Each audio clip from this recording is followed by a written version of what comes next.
에베소서 4장 4절부터 6절까지 함께 읽겠습니다. 몸도 하나이고 성령님도 한 분이십니다. 여러분도 부르심을 받았을 때 한 희망 안으로 부르심을 받은 것처럼요. 주님도 한 분이시고 믿음도 하나이고 세례도 하나입니다. 하나님 곧 모든 것의 아버지도 한 분이십니다.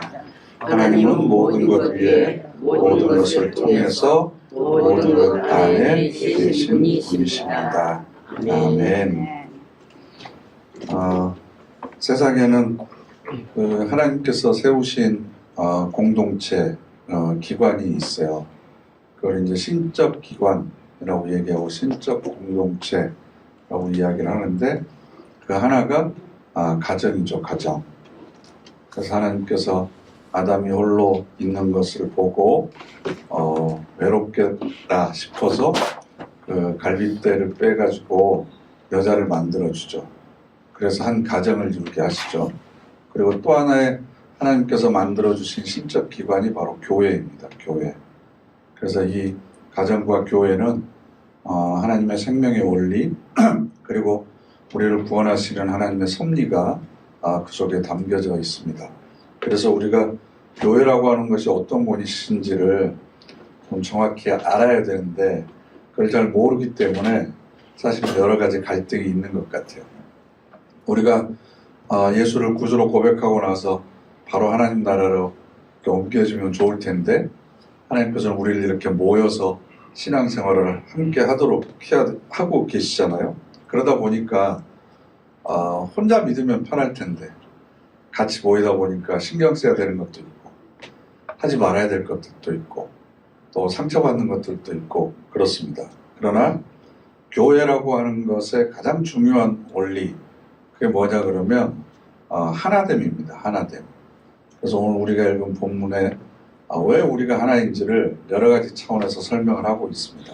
그러니까 교회 내에서 반드시 하지 말아야 될 것, 절대로 하지 말아야 될 것이 뭐가 있냐 그러면 그건 바로 교회의 하나됨을 깨는 겁니다. 기독교의 하나됨, 교회의 하나됨을 깨트리는 것, 이것은 절대 넘지 말아야 될 선이고 아담과 하와에게 선악을 알게 하는 나무의 열매를 먹지 말라고 했듯이 이건 우리가 절대로 하지 말아야 될 일 가운데 하나입니다. 왜냐하면 그리스도의 몸이잖아요. 그리스도의 몸, 교회는.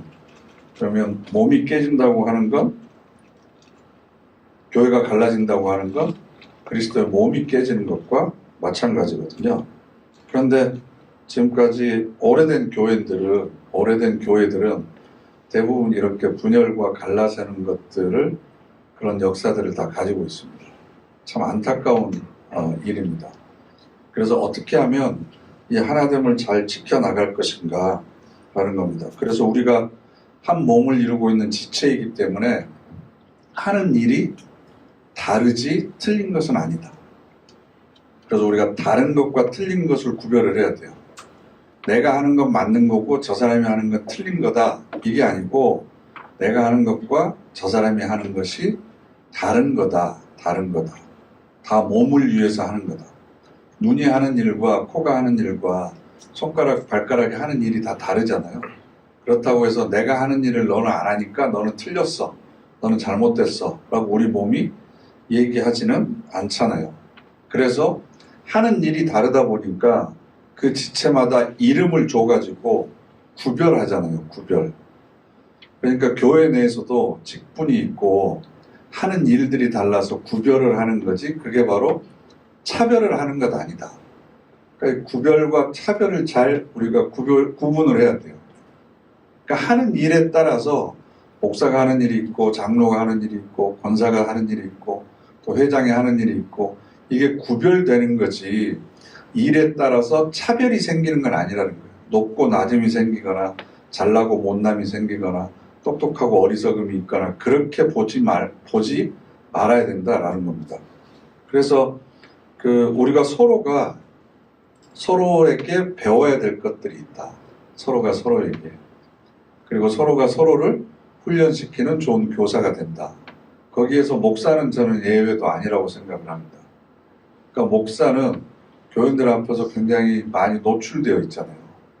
많은 사람들에게 보이고 있기 때문에 항상 결점이나 흠이 보일 수밖에 없습니다. 그리고 제가 여러분들이 원하는 그런 완벽한 목사가 아닙니다. 여러분들도 신앙생활 하시면서 여러분의 담임 목사님이나 다른 목사님들을 거쳐왔지만 목사님마다 다 이렇게 장점이 있잖아요. 그러면 그 장점들을 다 조합해가지고 어떤 분은 우리 목사님 따뜻했으면 좋겠어. 어떤 분은 설교를 잘하셨으면 좋겠어. 어떤 분은 또 기도의 능력이 있었으면 좋겠어. 또 어떤 분들은 다 참 성실하셨으면 좋겠고, 또 어떤 분은 또 우리 목사님 공부를 좀 많이 하시는 분이었으면 좋겠는데, 막 이런 것들이 있어요. 그럼 그것을 다 이렇게 합쳐보면 슈퍼맨이 되는 거예요. 슈퍼맨이. 그러다 보니까 모든 사람의 기준에 맞출 수도 없고, 저도 허점이 있고 허물이 있고 때로는 실수할 것도 있고, 그러니까 저도 완성된 상태에서 여러분 앞에 서는 것도 아니고, 제가 완성된 신앙과 믿음을 가지고 여러분에게 말씀을 전하는 것도 아니기 때문에, 사실은 어떻게 보면 여러분들이 제일 많이 배우는 건 목사를 통해서 많이 배우지만 반면 교사도 많이 있다는 거죠. 신앙인이란 이럴 수도 있구나. 이런 허물이 있을 수도 있구나. 그래서 참 어떻게 생각하면 죄송한데, 많은 분들에게 좀 따뜻한 품과 너른 가슴으로 모든 걸 다 안아주고 이렇게 다독다독 해주고 언제든지 찾아와서 어떤 얘기든지 할 수 있는 그런 성품을 내가 가지고 있고, 또 그렇게 사람들에게 알려지면 그런 교회 교인들은 참 행복하기도 하겠다라는 생각을 하지만, 제가 그렇지 못한 것을 알기 때문에 여러분도 제가 그렇게 되기까지 기다려 주시는 거고, 저도 여러분들이 또 그런 교인이 되기까지 기다려주고 참아주고 인내하는 거죠. 저도 그 부목회사를 하면서 4군데 교회를 거쳤거든요. 4군데인가? 네. 그리고 담임 목사를 하면서 이 교회가 3번째 교회예요. 그러면 목회자로서 한 7군데 교회를 이렇게 거쳤는데, 그때마다 인상적인 교인분들이 있습니다. 아직도 잊어버리지 않고 생각나는 교인들이 있습니다. 그 교인들의 장점을 다 모아가지고 우리 교인들은 이래야 돼 라고 이렇게 딱 그 틀에다 넣으면 만족스러운 교인들이 있을까요? 없을까요? 한 사람도 없습니다. 그러면 계속 볼 때마다 저 권사님은 뭐가 부족해, 저 집사는 아직도 멀었어, 저 장로님은 이게 안 돼 있어, 이렇게만 생각하면 서로를 향해서 계속 고슴도치 사랑을 하는 거죠. 가까이 다가가면 다가갈수록 서로를 계속 찌르고 상처날 수밖에 없다는 겁니다. 그게 아니고 하나님께서 우리를 이렇게 모아주시는 것은, 그리고 함께 신앙생활 하도록 하는 것은 서로의 어려운 것이 있으면 도와주고, 부족한 것이 있으면 내가 채워주고, 허물이나 실수가 있으면 덮어주고, 또 그 실수를 보면서 나에게는 그런 점이 없는지, 네?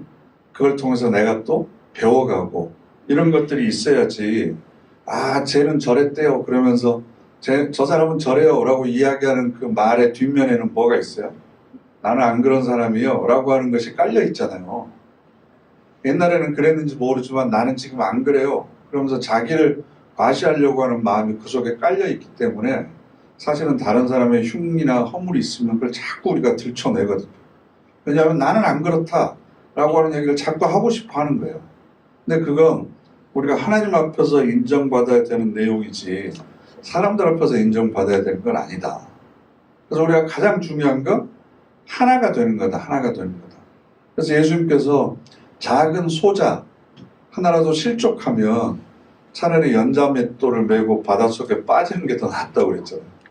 연자맷돌이라고 하는 건 지금 우리가 생각하는 옛날 할머니들이 돌리던 이 손잡이 있는 그 맷돌이 아니고 소가 돌리는 맷돌을 얘기해요. 그러니까 그 맷돌이 얼마나, 우리 몸보다 한 수십 배는 훨씬 더 무거울 거예요. 그 맷돌에다가 내 몸을 묶고 바닷속에 들어가면 살아서 나오겠어요? 근데 소자라고 하는 사람은 누구예요? 작은 사람. 즉 나보다 신앙의 연륜이 어리고 아직 잘 모르고 신앙생활한 지 얼마 안 된 사람들이잖아요. 그러니까 그런 사람들의 마음에 상처를 주고, 혹시나 그 사람이 교회라고 하는 공동체에서 벗어나게 되고 그렇게 되면 그게 얼마나 심각한 것인지 예수님께서 우리에게 그렇게 말씀해 주고 있거든요. 그러니까 어떻게 해서든지 하나됨을 지켜야 된다. 그래서 교회는 운명 공동체다. 운명 공동체.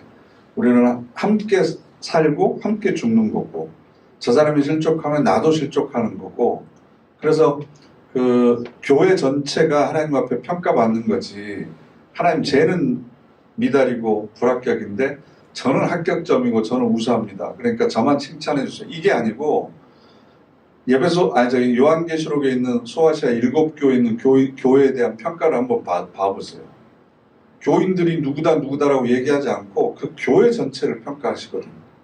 그러니까 우리가 하나됨이라고 하는 것은 반드시 지켜야 된다라는 겁니다. 그럴 때 오늘 우리가 읽은 말씀 5절 보시면, 주님도 한 분이시고, 이건 우리가 뭐 거론할 필요가 없죠. 두 번째, 믿음도 하나이고입니다. 믿음도 하나이고.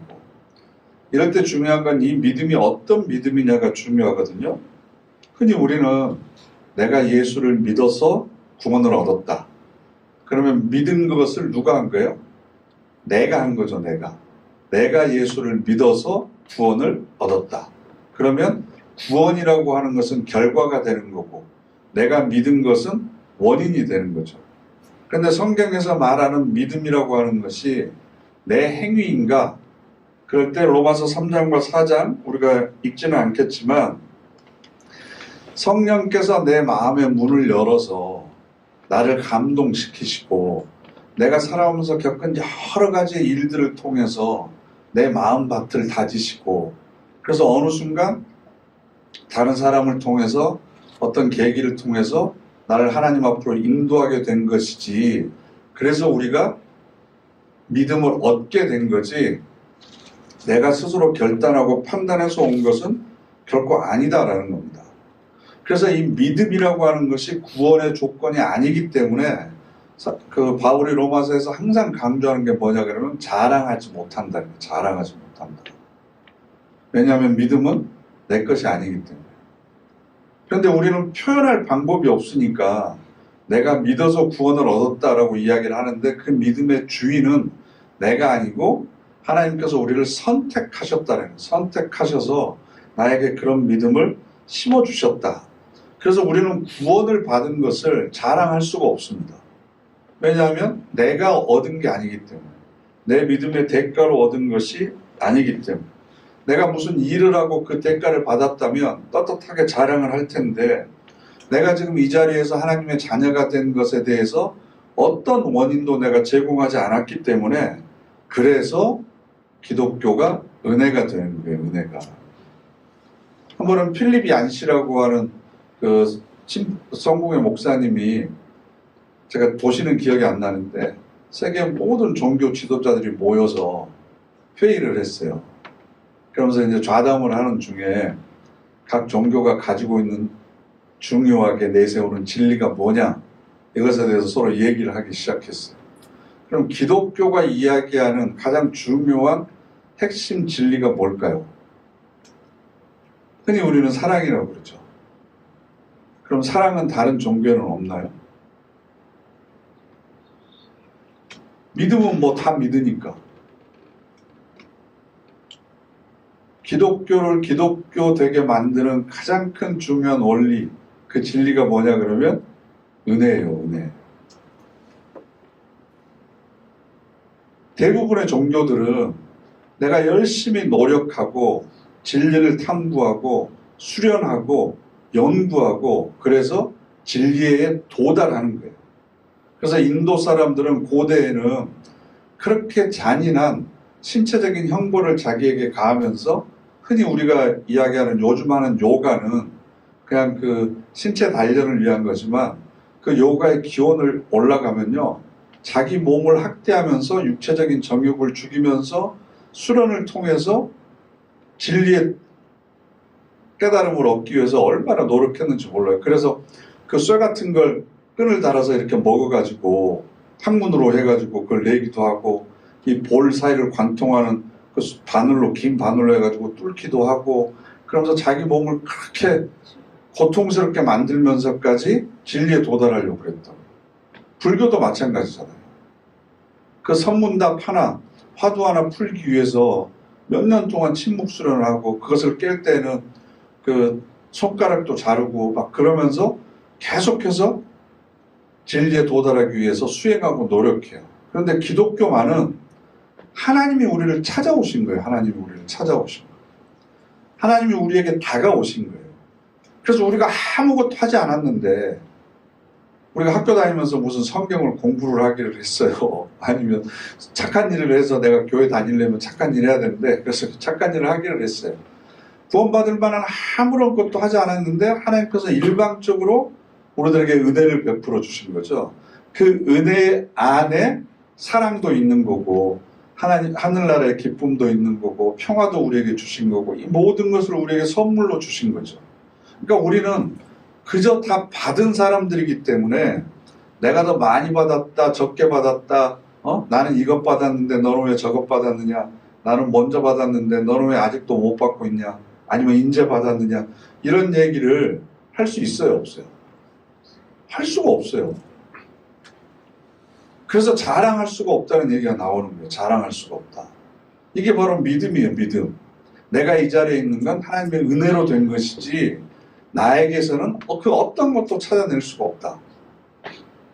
이게 바로 믿음의 실체거든요. 그러면 우리 안에 옥석을 구별하려고 하거나 틀렸다 맞았다를 구별하려고 하거나 시시비비를 가리려고 하는 것은 믿음이라고 하는 것이 무엇인지를 전혀 모르는 거죠. 물론 학교에 가면 우열반이 있을 수 있죠. 그런데 우리가 경쟁해서 하나님 나라에 들어가기 위해서 모인 것은 아니잖아요. 그러니까 고린도후서 5장 말씀 한번 찾아보실까요? 고린도후서 5장 14절부터 17절까지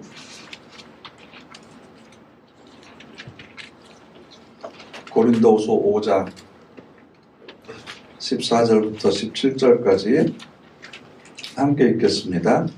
그리스도의 사랑이 우리를 힘울기 때문입니다. 우리는 한 분이 모두를 위해서 죽으셨고 그래서 모두가 죽었다고 판단합니다. 곧 그리스도께서 모든 사람들을 위해서 죽으신 것입니다. 그것은 산 사람들이 더는 자신들을 위해서 살지 않고 자신들을 위해 죽으셨다가 살아나신 분을 위해서 살게 하시려는 것입니다. 그러므로 우리는 이제부터 어떤 사람도 사람들의 기준에 따라 알지 않습니다.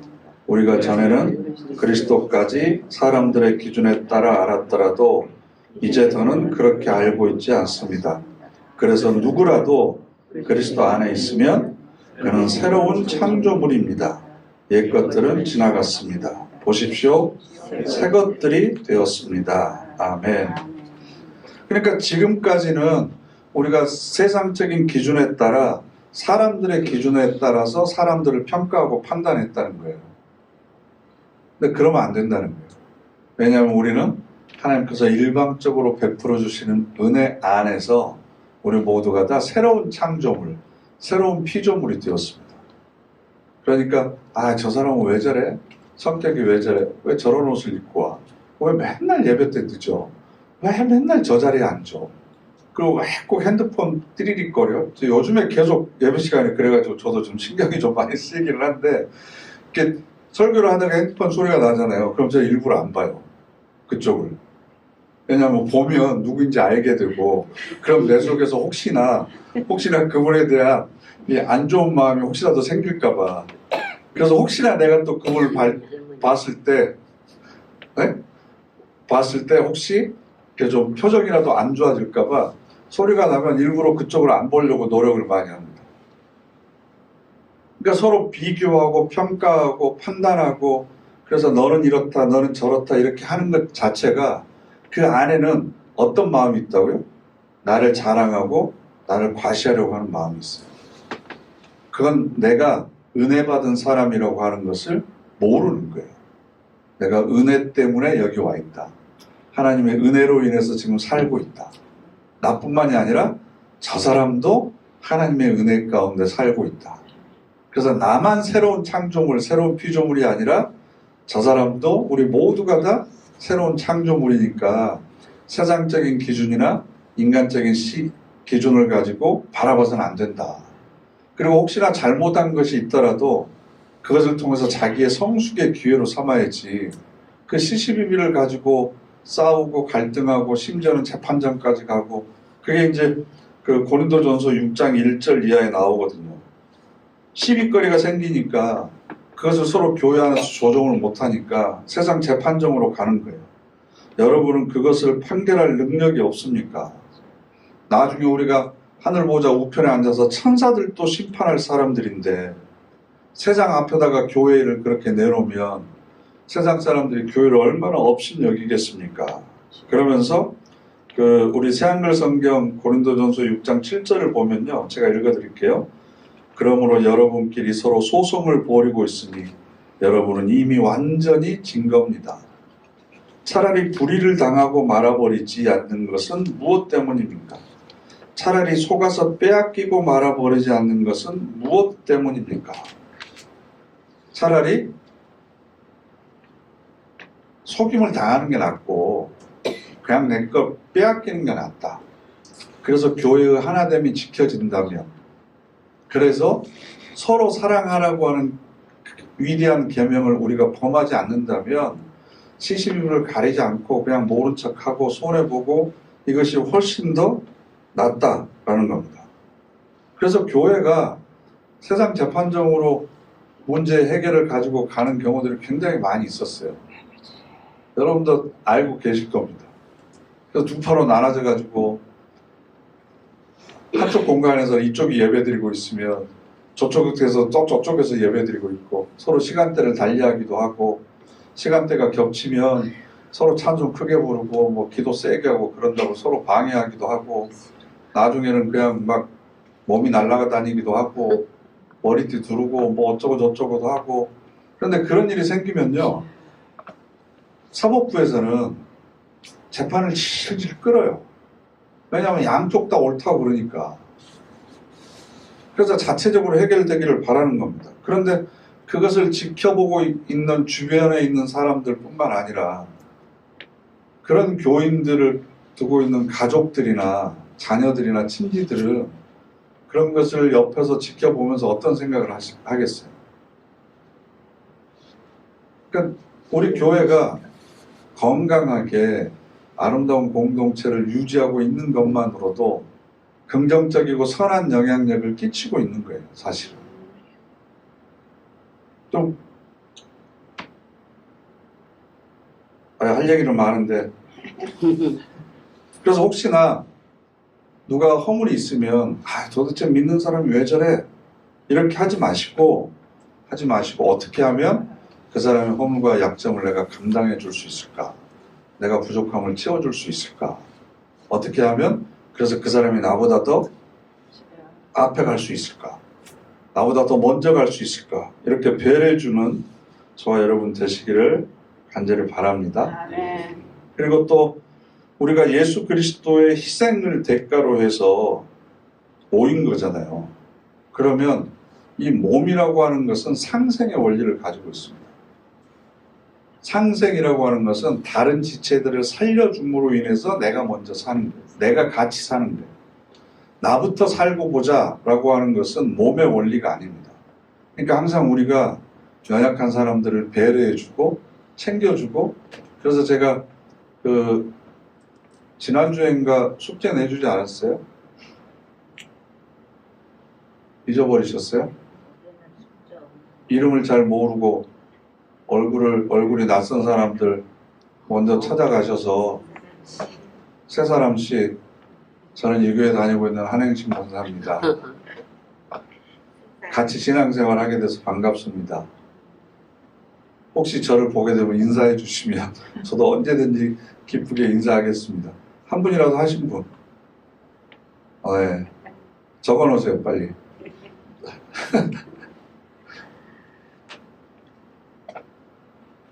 그래서 신앙이라고 하는 건 결국 인내하는 거다, 인내하는 거. 참고 기다리는 거다. 그래서 고린도전서 13장 4절 이하에 보면 사랑은 언제나 오래 참습니다. 오래 참습니다. 참는 것이 사랑의 가장 큰 미덕이고 모든 것을 바라고 모든 것을 믿으며 모든 것을 견디는 겁니다. 견디는 거. 다른 사람이 어떻게 하든지 그걸 내가 잘 견뎌낼 수 있는 그런 온유한 마음이 있어야 됩니다. 그러니까 사실은 교회는 순한 양만 있는 게 아니라 염소들이 좀 있어야 돼요. 뿔 가지고 이리 받고 저리 받고 이런 사람들이 좀 있어야 그런 사람들을 인내하고 참고 기다려주고 있어야 된다니까 내가 그거 해야지 그러지 마시고 여러분들은 이렇게 참아주고 보듬어주고 기다려주고 인내해주는 역할을 여러분들이 하셔야 된다. 누가 더 많이 참고 누가 더 많이 기다리고 누가 더 많이 인내하고 누가 더 많이 수용하느냐, 이게 굉장히 중요한 얘기다. 이걸 우리의 하나님을 위해서 꼭 필요하다라는 거고요. 두 번째로는 5절 하반절에 세례도 하나입니다 라는 겁니다. 세례도 하나입니다. 아니, 세례가 어떤 의미가 있길래 우리가 하나라고 하는 것을 강조하지? 여러분 다 세례 받으셨잖아요. 똑같은 날 세례 받으신 분 계시나요? 똑같은 목사님한테 세례 받으신 분 계세요? 그럼 여러분들이 모두가 다 능동교에서 세례 받으셨나요? 다 다르잖아요. 근데 세례를 받았기 때문에 우리는 모두가 다 하나다 라고 하는 것을 이야기하기 위해서는 이 세례가 어떤 의미가 있는지에 대해서 잘 이해를 해야죠.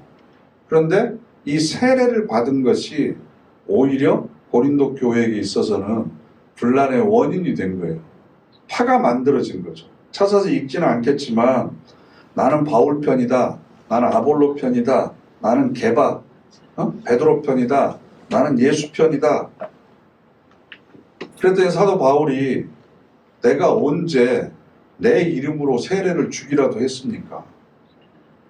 나는 고린도 교회에 있는 그리스도와 가이우스 이 두 사람한테는 내가 세례를 베풀었는데 그건 내 이름으로 베푼 게 아니다. 여러분들이 목사의 이름으로 세례를 받은 게 아니잖아요. 그럼 나는 어떤 목사님한테 세례 받았으니까 그 목사님한테 세례 받은 사람 다 이리 모여라, 우리 같은 편 하자.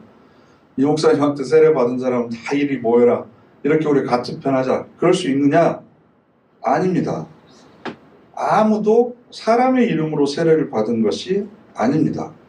그러면 세례라고 하는 것이 무엇인가? 세례라고 하는 것, 베드로전서 3장 한번 찾아보실까요? 신약 뒷부분에 베드로전서 3장 19절부터 21절까지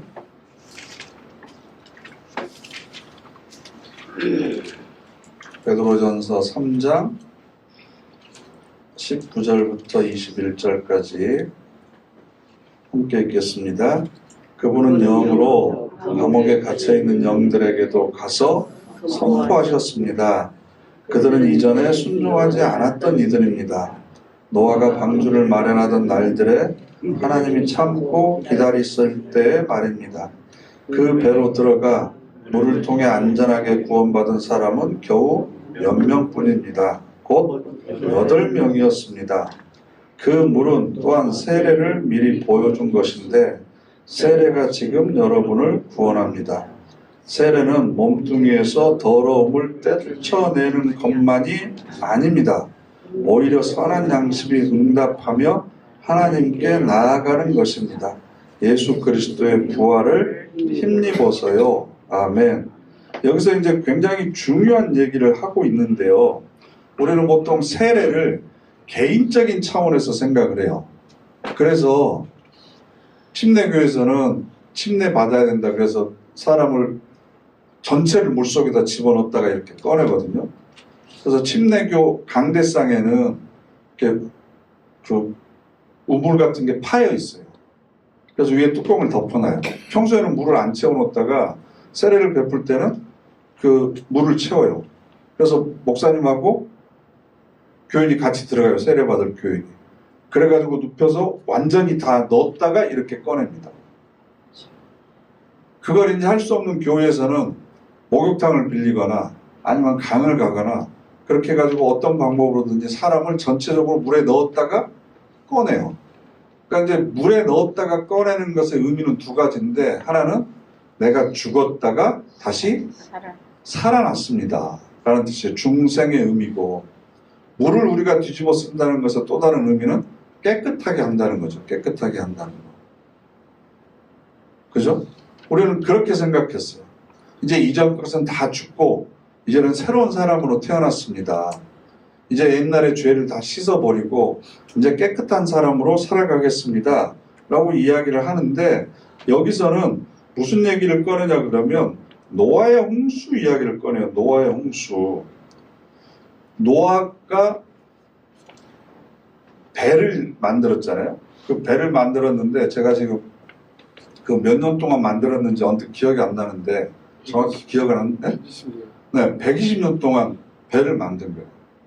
비가 오지 않을 때는 배가 필요가 없습니다. 그런데 비가 와서 홍수가 나고 산 꼭대기까지 다 잠기니까 배가 물에 뜨는 거죠. 그때 노아와 노아의 자식들 그리고 며느리들까지 8명만 그 안에 들어가서 구원을 받았거든요. 근데 베드로는 무슨 얘기를 하냐 그러면 21절에 중반절에 세례는 몸뚱이에서 더러움을 떨쳐내는 것만이 아닙니다. 그러니까 우리가 다시 죄를 씻고 하나님의 자녀로 깨끗하게 되었습니다라는 뜻도 있지만, 그런 의미만 있는 것이 아니라 오히려 선한 양심이 응답하며 하나님께 나아가는 것입니다 라고 되어 있습니다. 어떻게요? 예수 그리스도의 부활을 힘입어서요. 부활이라고 하는 것이 왜 필요하냐 그러면 사망 가운데 있는데 사망을 다시 이겨내야 되잖아요. 새로운 생명이 돼야 되죠. 그러니까 여기서 부활이라고 하는 것은, 아니 그럼 내가 세례를 받았는데 예수 그리스도의 부활을 힘입기 위해서는 죽어야 되나? 그래야 내가 다시 부활해서 살아나나? 그런 의미가 아니고, 성경에서 말하는 죽음이라고 하는 것은 에베소서 2장 10절에 죄와 허물로 죽었던 너희들을 그랬잖아요. 그러니까 이제는 죄와 허물에 묶여서 살아가는 사람이 아니라 거룩한 영으로 살아가는 사람으로 우리가 새롭게 부활했다. 그런데 이것이 쉽게 되지 않으니까 예수 그리스도의 부활하셨던 그 능력을 힘입어서 우리도 더러움에서 깨끗한 것뿐만 아니라 선한 양심이 응답하며 하나님께로 나아가게 되는 것입니다. 이렇게 되어 있어요. 하나님께로 나아가게 되는 것입니다.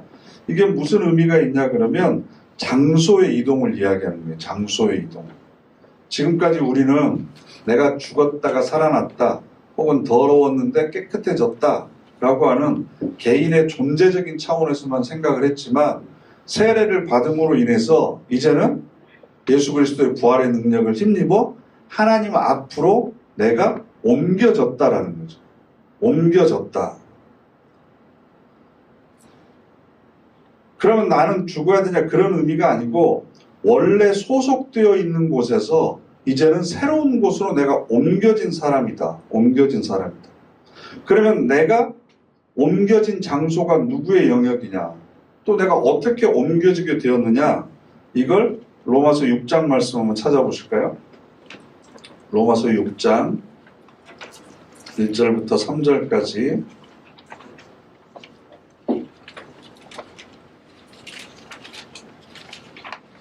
로마서 6장 1절부터 3절까지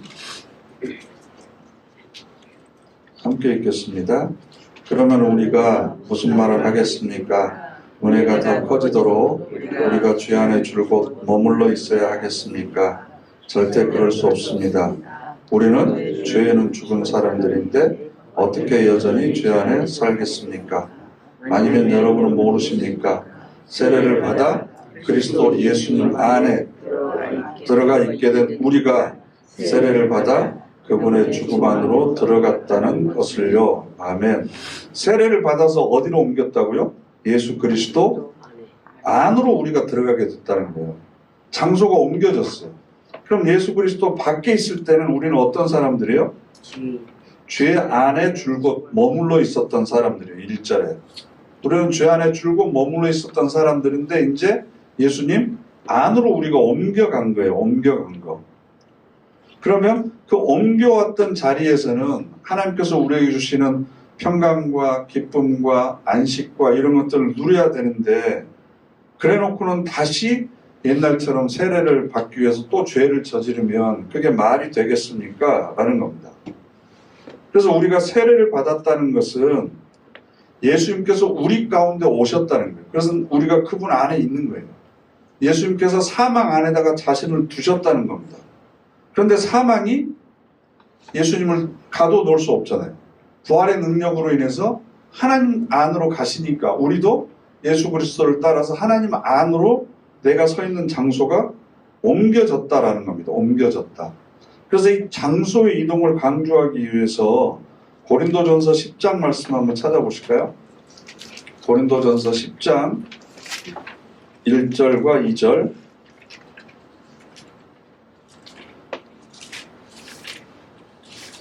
고린도전서 10장 1절과 2절 함께 읽겠습니다. 나는 여러분이 모르기를 바라지 않습니다. 형제자매 여러분, 우리 조상들이 모든 구름 아래 있었으며 모두들 바다를 가로질러 건너갔다는 것을요. 그들은 모두 구름 속에서 또 바다 가운데서 세례를 받아 모세와 연합했습니다. 아멘. 그래서 사도 바울은 어떻게 해석하냐 그러면 이집트라고 하는 곳에서 이스라엘 백성들이 노예로 살았잖아요. 이때 노예로 살았다는 것을 죄의 종으로 살았다. 인간적인 욕심과 본능에 충실한 삶을 살았다. 그런데 가나안이라고 하는 것은 하나님이 약속하신 축복의 땅이잖아요. 그러면 이 이집트에서 가나안 땅으로 옮겨가기 위해서 어디를 지나갔죠? 마지막에? 홍해를 지나가잖아요. 홍해를. 그 물 가운데로 지나간 것을 세례를 받았다라고 표현을 한 거예요. 세례를 받았다. 그래서 모세와 연합하게 됐다. 모세와 연합하게 됐다는 게 무슨 뜻이지? 그럼 모세는 어떻게 세례를 받은 거냐? 어떻게 해석하냐 그러면 모세는 태어나자마자 영아 학살령이 내려서 아이들은 다 죽이니까 엄마가 그 갈대 상자를 만들어가지고 나일강에다 띄워 보내잖아요. 물에 버리잖아요. 그게 바로 모세가 그때 세례를 받았다라고 얘기를 하는 거죠. 그래서 모세라고 하는 이름의 뜻이 물에서 건져 올린 사람이라는 뜻이거든요. 건져 올린 자. 그러니까 이제 이스라엘 백성도 홍해를 건너므로 인해서 모세처럼 세례를 받게 되었다. 모세와 같은, 그래서 연합할 수 있게 되었다라는 겁니다. 그러니까 세례라고 하는 것은 내가 자리를 옮겨온 거예요. 옮겨온 거. 그러면 이제 그 자리가 누구냐? 어떤 자리냐라는 거죠. 그래서 이걸 골로새서 1장 13절 말씀 찾아보실까요? 오늘 너무 많이 찾아보나요? 골로새서 1장 13절, 에베소서, 빌립보서, 골로새서 1장 13절 함께 읽겠습니다. 아버지께서는 우리를 어둠이 통치하는 영역에서 건져내셔서 아버지께서 사랑하시는 아들의 나라로 옮겨 주셨습니다. 아멘. 어둠이 통치하는 영역에서 건져냈다라는, 건져냈다. 구원이라고 하는 단어의 원래 뜻이 건져내다라는 뜻이거든요. 그러니까 건져내서 어디로 옮기신 거예요? 아들의 나라로. 아버지께서 사랑하시는 아들의 나라로 옮겨주셨다. 그렇게 아들의 나라로 옮겨진 사람들이 모여 있는 곳이 어디라고요? 교회예요. 그러면 우리가 모여 있는 이 교회는 다른 말로 하면 무슨 곳이냐 그러면 하나님의 나라이고 아버지께서 사랑하시는 아들의 나라이고 하나님께 영광이 되는 그 장소에서 우리가 지금 신앙생활을 하고 있는 곳입니다. 그러면 하나님이 사랑하시는 아들의 나라이면 하나님의 나라잖아요. 그럼 하나님의 나라는 누가 통치하시는 거예요? 누가 다스리시는 거예요? 하나님이 다스리는 거죠. 목사가 주인인 것이 아니죠. 그죠? 장로가 주인인 것이 아니죠. 내가 교회 건축하는데 헌금 많이 했다고 해서 저것이 내 교회인 것이 아니죠. 내가 이 교회 오래 다녔다고 해서 내가 여기서 내 말대로 해야 돼. 내가 말한 게 법이야. 이게 말이 돼야 안 돼요. 교회가 무엇인지 모르는 거예요. 교회는 하나님의 나라, 곳이고 하나님의 나라를 우리가 이 땅에 살면서 미리 경험할 수 있는 곳이에요. 그러니까 세례를 받아서 우리가 이곳에 옮겨온 거라고요. 근데 이제 같은 신앙생활을 하면서 아직 세례를 받지 못한 사람은 이 믿음을 고백하지 않았기 때문에 내가 지금 몸담고 있는 교회가 어떤 곳인지를 잘 모르는 거죠. 그런데 하나님의 나라는 하나님의 법이 있고 하나님의 질서가 있고 그 하나님의 나라를 유지하는 고유한 원리들이 있는 거예요. 그러면 그것을 우리가 알기 위해서 성경을 공부하는 거죠. 성경을 공부하는 거. 그런데 우리는 자꾸 세상적인 기준을 가지고 교회 일을 판단해요. 그러면서 교회가 민주적이 돼야 된다. 그래서 세상적인 법을 가지고 와서 정관도 만들기도 하고, 네? 교회가 또 이래야 된다. 그래서 회계 관리 원칙을 또 은행 다니신 분들은 막 이걸 가지고 와서 교회에다 적용을 하기도 하고. 물론 투명하고 공개적이고 합리적으로 모든 것이 운영이 돼야 되지만 그것을 포함해서 초월하는 논리가 있거든요. 예를 들면 교회에서 가장 중요한 건 구원이에요. 생명을 살리는 것. 생명을 살리는 것에는 그 ROM이라고 그래서 Return of Investment, 좀 다르게 얘기하면 투자한 만큼 얼마만큼 나한테 다시 돌아왔는가. 이걸 따지는 건 회사의 논리예요. 그죠? 근데 교회에서 다른 교회를 도와주거나 선교사님들을 도와주면서 우리가 몇 년 동안 이 선교사님 얼마를 도와줬는데 그래서 그 선교 영역에 얼마나 성과가 있었냐 없었냐, 교회가 몇 명 더 늘어났냐, 미자립교회 우리가 도와주는데 그 교회가 얼마나 성장했느냐 안 했느냐, 우리가 5년 했는데도 성장 안 한 걸 보니까 다른 데로 바꿔서 합시다. 그럼 훨씬 더 효율적일 것 같습니다. 그렇게 해서 교회에서 선교제를 바꾸는 것은 세상적인 논리이지 하나님 나라의 논리는 아닌 거죠. 생명 하나를 구원하시기 위해서 하나님께서는 자기 아들을 죽이기까지 했는데, 생명 하나를 구원하기 위해서라면 밑 빠진 독에 물 붓기를 계속 해야 될 때도 있는 거고, 세상적인 논리로 보면 전혀 합리적이지 않지만 그래도 그 일을 계속해야 되는 것들이 교회 안에서 있을 수 있는 거예요. 그렇죠? 왜냐하면 이게 하나님의 나라니까. 우리는 그것을 옮겨줘 왔고 하나님께서 원하시는, 그리고 하나님 나라의 가치가 실현돼야 되니까. 그래서 교회는 옳고 그름을 따지는 곳이 아닙니다. 옳고 그름을 따지는 건 요즘에 우리나라 사법부 가서도 옳고 그름이 제대로 안 따져지는데, 아무튼 거기 가서 따지는 거지, 교회 안에서는 옳고 그름을 따지는 곳이 아니라 하나님 나라의 가치를 세우는 겁니다. 서로 사랑하는 것이 가장 중요합니다. 어떤 가치보다도 서로 사랑하는 게 가장 중요합니다. 그래서 우리가 다투다 보면, 제가 자주 하는 말이지만, 이 사람 얘기도 일리가 있어요. 그죠? 저 사람 얘기도 일리가 있어요. 근데 그 두 사람을 보고 뭐라고 그러는 이 사람 얘기도 일리가 있어요. 근데 그게 진리는 아니에요. 한 가지의 이치는 있어요. 그 사람의 입장에서 보면 그건 맞는 얘기예요. 근데 모든 일이 한쪽 편에서만 본다고 다 맞는 건가요?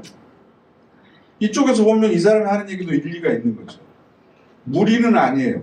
이치가 전혀 없는 무리한 얘기는 아니에요. 다 일리가 있어요. 그럼 그것을 누가 옳은 것인지를 판단하게 되면 잘한 사람과 못한 사람이 구별되고, 그렇게 되면 새 계명인 서로 사랑하라는 계명을 우리가 어기게 되는 거예요. 실족하게 돼요.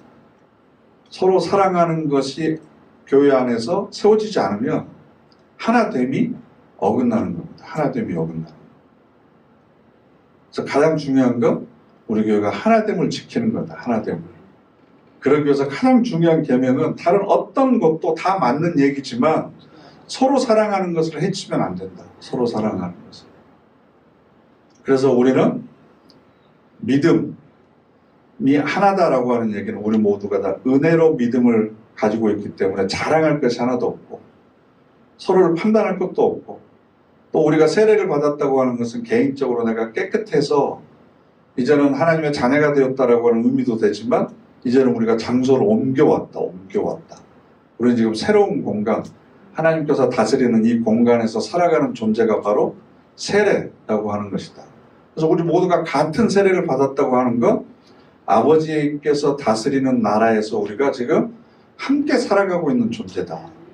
그러면 이 교회의 원리를 이해할 수 있어야 되고, 적어도 이런 설교를 한 번이라도 더 들은 여러분이 더 다른 사람의 허물이나 잘못이 있으면 덮어주고 감싸주고 참아주고 기다려줘야 됩니다. 그래서 여러분들이 마지막에 또 잔소리 하자면 다음 주에 꼭 먼저 가셔서 세 사람에게 여러분 소개하시고 인사하시고, 그래서 참 이 교회 따뜻하구나, 다닐만 하구나, 이런 얘기를 제가 들을 수 있도록 다음 주에는 부목사님들 시켜서 하는지 안 하는지 보게 하면 그건 하나님 나라는 아닐 것 같으니까 자발적으로 기쁜 마음으로 우리 교회가 하나됨을 지켜가는 그런 아름다운 공동체가 되기를 간절히 바랍니다. 아멘. 기도하겠습니다.